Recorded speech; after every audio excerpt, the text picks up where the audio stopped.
The thing that they actually call the American dream, I would argue, is not limited to America. I'd say it's the kind of standard concept of ideology for a lot of Western countries, like the UK, where I live. So we're going to refer to it as the American dream for the context of this video, but that's not entirely the full story. The overall idea is something that most people in this part of the world buy into.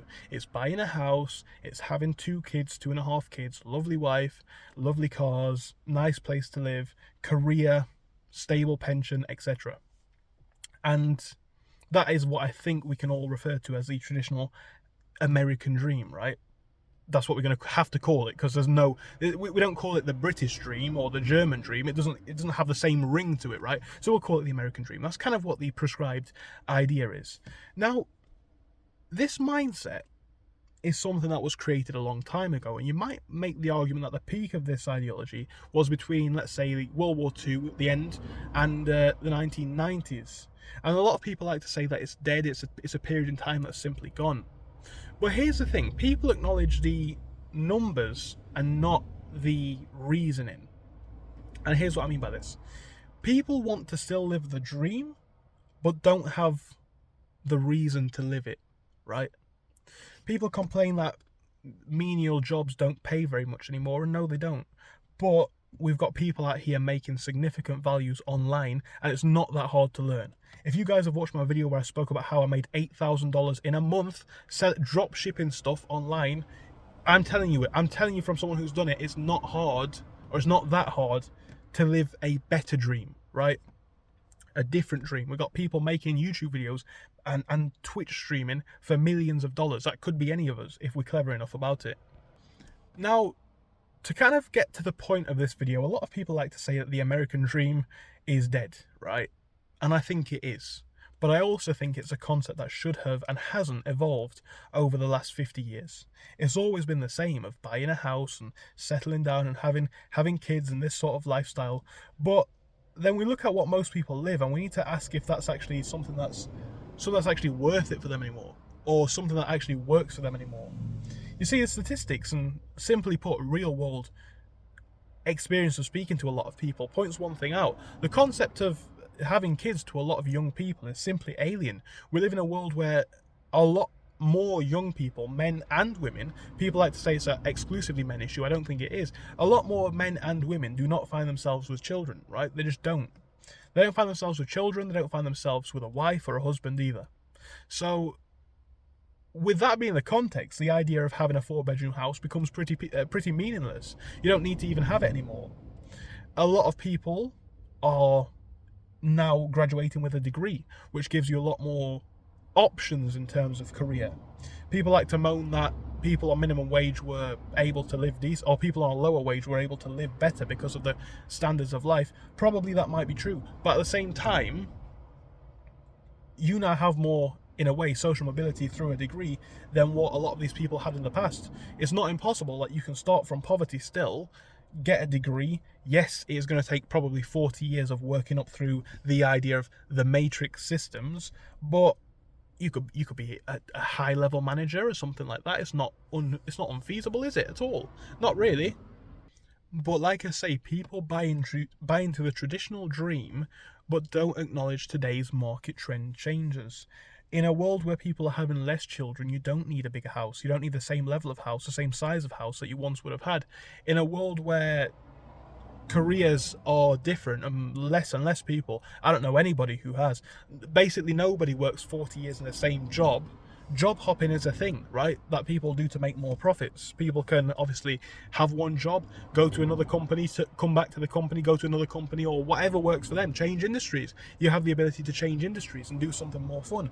Flexible work, working online, making money online, making more money online, being your own business owner. How many people have taken up entrepreneurialism or entrepreneurship recently, even if it's just part-time?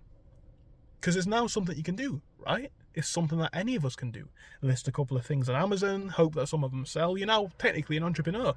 That can make you an extra couple of hundred a month, couple of thousand a month. I've shown how it can make even more if you're more dedicated and know what you're doing. But here's this point, right? Here's this point. People like to say that the American dream is dead. And yes, it is, in a traditional sense. But for every dream that dies, a new one can arise. And this is exactly what we're looking at in today's market, right? In this part of the world today, the opportunities that can be provided and afforded are very different. Not necessarily worse or better, just very different. But nobody follows the new measures and means for success. Nobody goes about building an online business. Nobody goes about looking for 2 to 3 remote online jobs. Nobody wants to buy a small flat instead of a big house. Yet, that's actually what's best for them, right?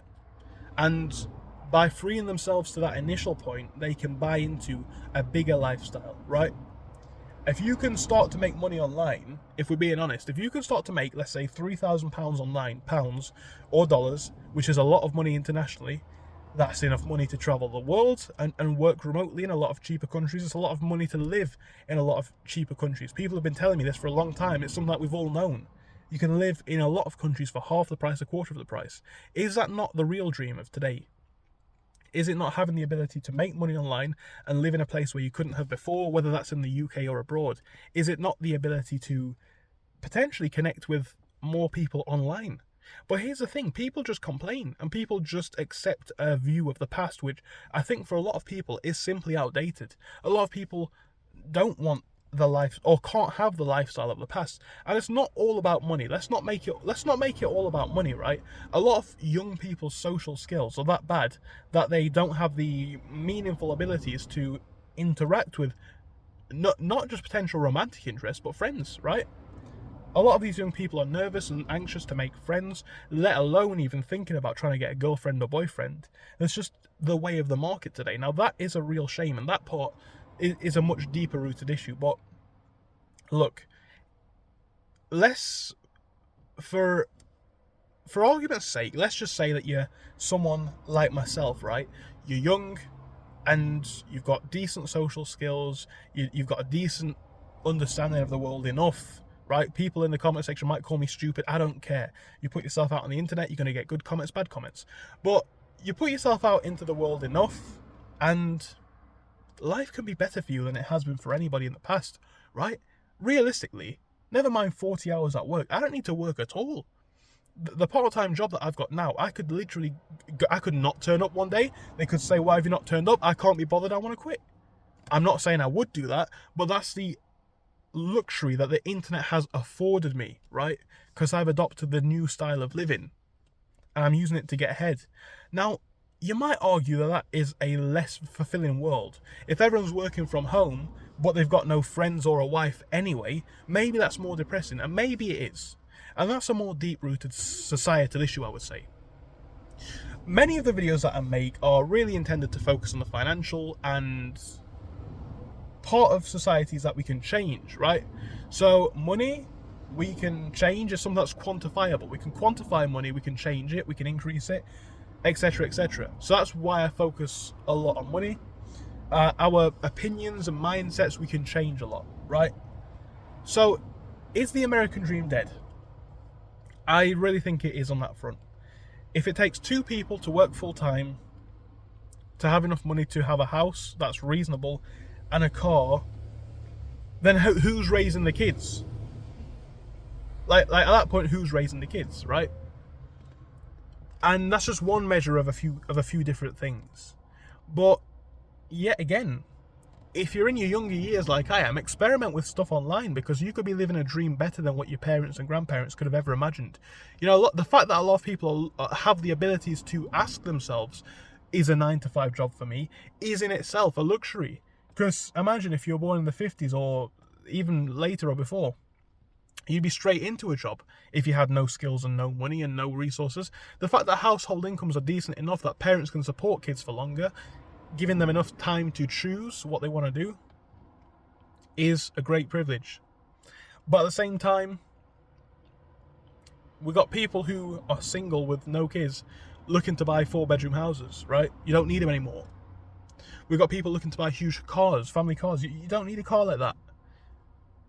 Is it wrong? Maybe. Has it created some level of... Has it removed some level of social kind of meaning? Well, probably it has. If we're living in a world where we've got less friends statistically, less romantic options, let's say, then arguably we live in a world where we're not being validated by our fellow humans. This is generally, I'm not saying everyone. I know there's still a lot of people who are very successful socially and romantically, and but this is just the case for some people, right? If they live in a world where a lot of these wants are not being met,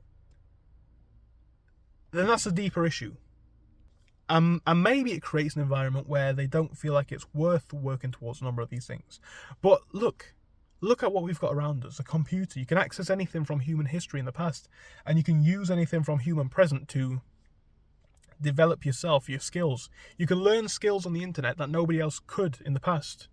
I always have a hard time explaining how I make money to my grandparents because it makes no sense. That's how much of a privileged lifestyle that I can live. And I can admit that, right? That's how much of a privileged lifestyle I live. You make money on your phone. What? So there's this device, this mobile phone, which is hard enough to understand, and you're using it to make money? How? They can't understand it.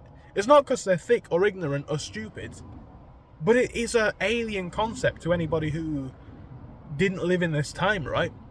So the dream's changed. Just accept the change and embrace it and accept your unique advantages.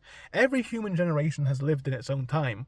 You can massively strengthen your position in today's market by simply acknowledging the change and making some of the moves to increase your success towards it and to adapt to it.